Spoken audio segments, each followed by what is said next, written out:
Hi guys, welcome back to my channel once again. This is Battle with Ola. My name is Mujela Alua. In this last video of 6, I want to talk about techniques and tactics of mediation. These are very important things that would assist any mediator anywhere in the world to be an excellent mediator and to help parties arrive at amicable settlement faster and better. So first, I want to talk about some of the key issues that mediation has to do with, or that must be addressed when we're talking about mediation. Then I'll talk about some of those techniques and tactics that you need as a mediator, that I employ as a mediator. I'll talk about jurisdiction. The mediation center, for instance, or the mediator has jurisdiction over matters that are brought before them, matters that are not already subject to litigation. So if a matter is already subject to litigation, a mediator must hands off. A mediator must recuse himself or herself from meddling with the jurisdiction of the court. Okay, we do not usurp the court's jurisdiction as mediators. Rather, we exercise our own jurisdiction outside and aside from the jurisdiction of the court. So even if a matter is already in court, if the court does not compel mediation, or if parties do not withdraw, or maybe tell the court that they want to go to mediation and come back for a report of settlement, do not mediate over that matter. That is what we do, and that is what I do. I put my foot down. I say, this matter is already in court. I can't meddle. Please, no. I can't usurp the jurisdiction of the court, because I'm also a lawyer as much as I'm a mediator. But even if I were not a lawyer, if a mediator were not a lawyer, they cannot usurp the jurisdiction of the court. So jurisdiction is very important. Ascertain that that case, that matter is not before any other lawfully constituted body except by permission of that body, or except the parties have told that body that we want to go to mediation and we'll come back for a report of settlement. Very important. The other issue I want to address is evidence given in mediation. Okay, the mediation session is not bound by the rules of evidence. That is the Evidence Act, the 2011 Evidence Act of Nigeria, or any other evidence act. The mediation session or mediation generally is not bound by the rules of evidence. So parties can supply evidence if it's to buttress their point. But honestly, mediation is your word against the other person's word. It's when words fail, or when words cannot express, what a party is trying to say adequately. That's when you need other evidence, like maybe documents, or maybe one party has disproved what the other person is saying.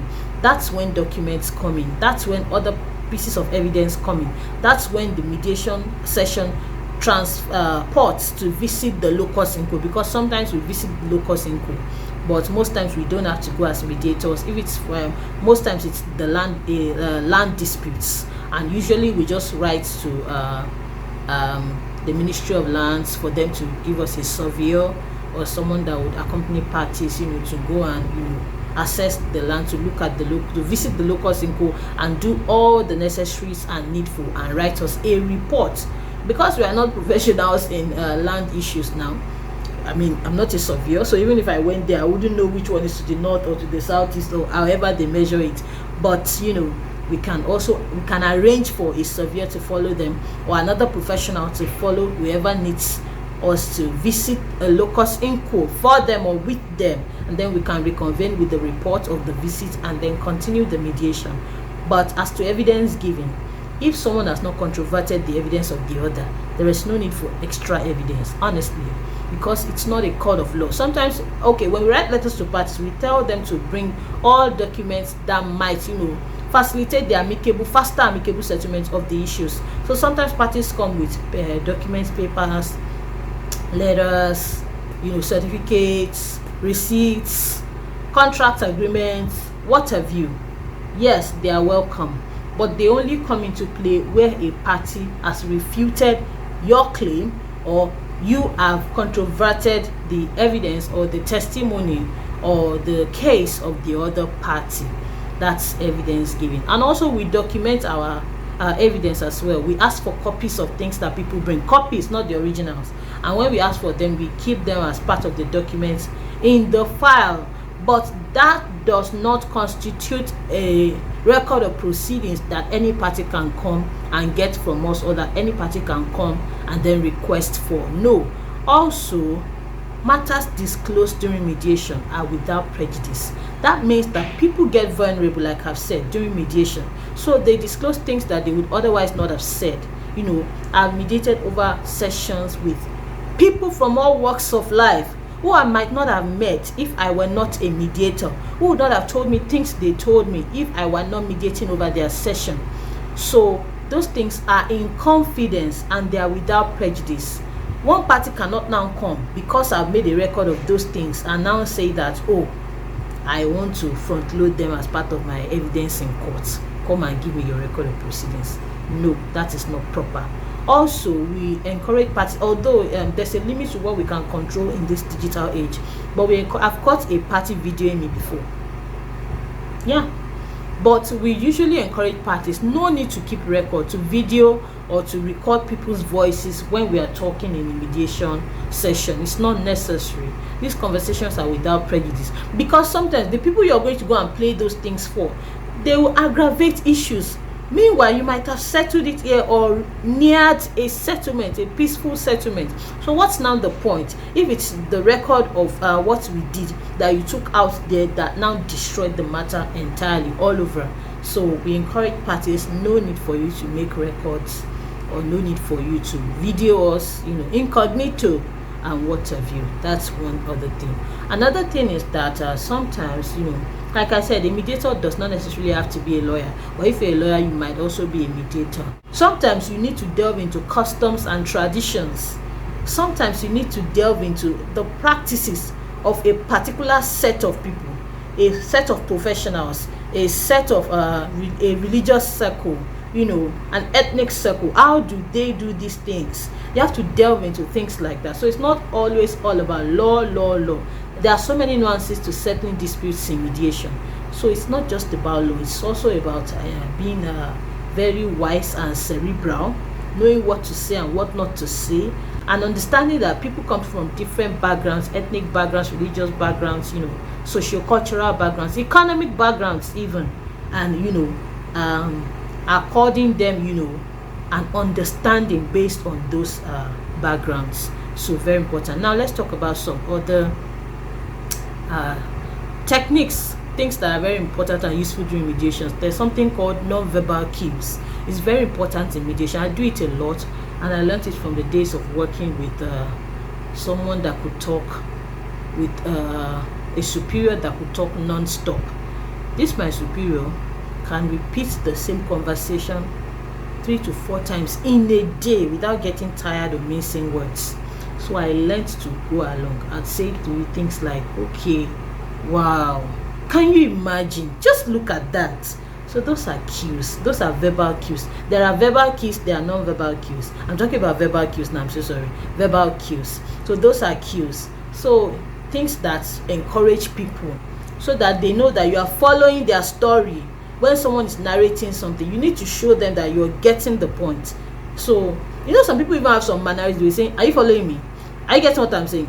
Are you getting me now? Do you understand? So, things like that. You have to also inject some verbal cues to show that you're going along with them. So you can say things like, can you imagine? Oh, you mean? Then you repeat what they've just said, and then they would say it and continue. Or you say, what do you mean by that? Oh, is that so? Really? Goodness. Wow. Interesting. So many verbal cues. And then we also have non-verbal cues.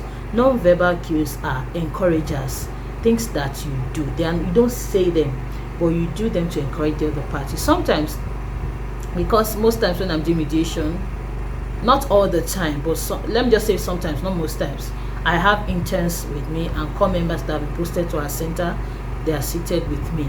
So sometimes maybe I'm the one doing the writing.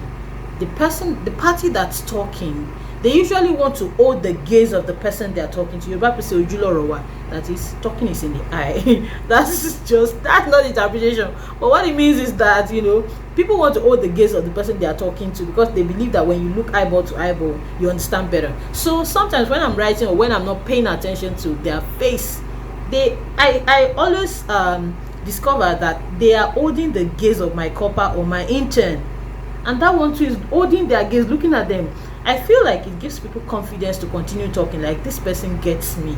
And sometimes you can show in your face that you actually get. Maybe they're talking about something sad, you can do I don't know if I got that. Maybe someone were talking and saying something that warranted it, I might have shown it. Or maybe they're talking about something funny, you can show a smile. Or maybe they are talking about something very nasty, like just show in your face that you're going along with them. It encourages people to say things that they would otherwise not have said. It encourages people to say things that they would otherwise not have said, and it encourages people to actually carry on with the conversation. So those are non-verbal cues. Sometimes you might heave a sigh. It might show the person that they are digressing and they need to come back to the story. So we have verbal cues, minimal verbal cues, and non-verbal cues. A nod, a sigh, encouragers, linking questions. What now happened? After that, you mean they said that, all those things.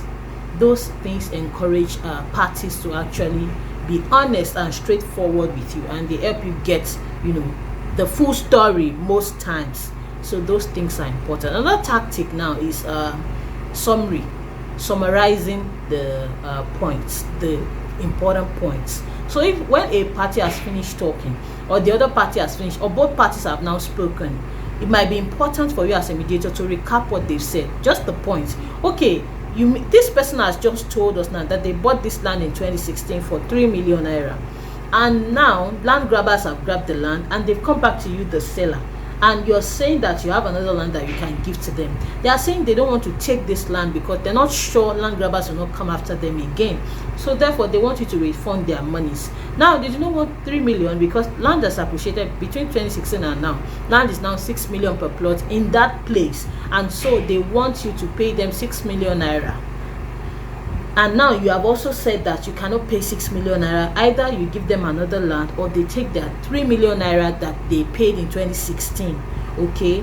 And now they are saying, okay, when do you want to pay it? And you have said that you need 6 months to pay it. They are saying that they cannot take 6 months. So that's where we are. Now, what do you want to do about the time frame, sir? Did you see what I just did? I just summarized. And they might have spoken all of that in 3 hours or 5 hours. So that's a tactic. The summary tactic is important. Summarize the case. Summarize the entire case. God, I love this sunlight. I wish I had sunlight each time I have to make my videos like this. Please subscribe and watch my videos so that I can buy gear and stop waiting for sunlight. Yeah, so as I was saying, it helps parties to actually understand what you have narrowed down the focal points to, and then you can continue to address it from thence. Also, when you finish a session as well, you can still do summary to recap everything that has happened and the conclusion of the matter. And then you ask the parties, is that what happened? Is that what happened? They'll say yes. So anything to add, anything to remove, that's also a tactic, a technique in mediation. One other thing I want to talk about is mediation style. I learned mediation from two seasoned mediators. In my own opinion, I think they are really good mediators. One is our director and the other is our deputy director. I honestly think that they are doing a good job with mediation. So both of them have different styles. Okay, one thing I've noted is that for one person, they sometimes allow parties to tell prolonged stories if only it will lead to a resolution of the matter. So we can do mediation for 3 hours, 4 hours. If she sees that it's a promising matter and parties are reasonable that we can actually come to a solution, she would allow parties to actually state their case in full. And then I have another senior mediator who does not even allow telling of long stories. She just says, okay, what are the issues?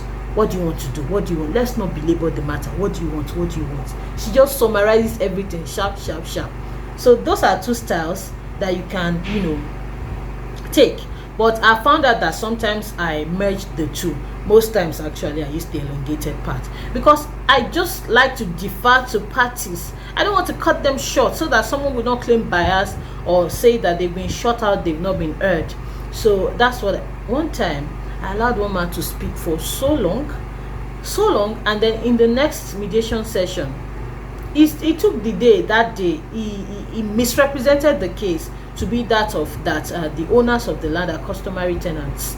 So in the next mediation, I said we were going to invite those other people that were referred to, so that the matter will be settled. It was a land dispute, and innocent third party purchasers from those people and from him were the ones that actually had a gridlock, and then they had to call their buyer, their original sellers. So when those people came in the second mediation, those people told another different story entirely, which now showed that they were all members of the same family, not customary tenants one of the other, and that it was actually their own rightful portion of the land, that these people had another portion that the ancestor of the progenitor gave to them, which they've already used up and sold up. But long story. What I'm saying is that when this person now decided to go and report the matter to my senior mediator, they made it look like I shut them up, I did not allow them to talk. So when my senior mediator summoned me, and I asked them, I said, Baba, that day, did I ask you or did I not ask you that what do you have to say after these people came and told their story? He now said, he did not want to appear troublesome. He did not want to keep talking. What did he say? That's why he did not talk. I said, but you just lied against me. You said I didn't allow you to talk. So when I now had to talk to another senior mediator, that one said that one time he allowed one man to speak for 3 hours, and the man still went away claiming that he wasn't allowed to speak. So mediation is a different kettle of fish altogether. So parties can be all sorts and all types, but essentially you can maybe from the start of when you look at the parties and you look at what issue the issue really is, you might be able to decide if you want the prolonged style or the short version style. So both styles, I've seen both styles actually work. If it's a tenancy now, my other mediator will just say that, okay, you are the tenant, you are the landlord. Landlord wants you out, you also want to give a bill. Let's just discuss when you will leave, and what you will pay and what you will not pay. So straight to the point. So sometimes it might work, sometimes it might not work, because parties might need to actually delve into some underlying issues before you can actually reach the settlement point. So just as a mediator, you would have to decide which one works for you and which one is applicable in each situation. And then another thing is that after you have done your memorandum of understanding, read it out to the parties. Let them know, because our memorandum of understanding usually has what the issue was, what the complainant has agreed to do, what the respondent has agreed to do, and then what both parties have agreed to do together before the signature part, and what the caveats and what have you. So it's very instructive for you as a mediator, especially if parties are illiterate, to read it out to them before they sign. This is what you're about to sign. This is what is in it. Do you want to add or remove anything? Does this reflect what we've done here today and what you've agreed to do and not to do? That's before you now have them sign. Very important. And lastly, mediation can break down. And lastly, mediation can break down. So it's not all mediation that will end in, okay, I love you, you love me, our relations have been restored, I'll pay you, you no longer work for me, I release your pension certificate, or okay, I will sell you another land at a cheaper rate because of this one that has been taken away from you. No, sometimes parties cannot agree even after hours and even after repeated mediation sessions. So in that case, it is okay for a mediator to decipher if or not mediation has broken down, and to tell the parties so that they can be encouraged to seek other legal means of settling disputes. Most times when cases are reached this point, I just tell the parties we have not been able to reach an agreement. So this is at the instance of the respondent or at the instance of the complainant. Sometimes it's very useful for you to delineate the difficult or the unreasonable party and let them know. So at this point, I'll encourage you, advise you to seek other legal means of settling this dispute, and I'll enter it in my record and I'll tell them we are done, so parties can leave. But if in the future you want to recomplain this matter and have us mediate on it, you're as free as the air. So that is our mediation sessions. So that's how mediation is conducted. I hope that you've learned a lot. I used to say a thing or two, but in this case, I'll say that I hope that you've learned a lot from this mediation series. If you have any questions, leave them for me in the comment section or mail me at houseoflivingstones@gmail.com, and I will always see you in my very next video. Toodles!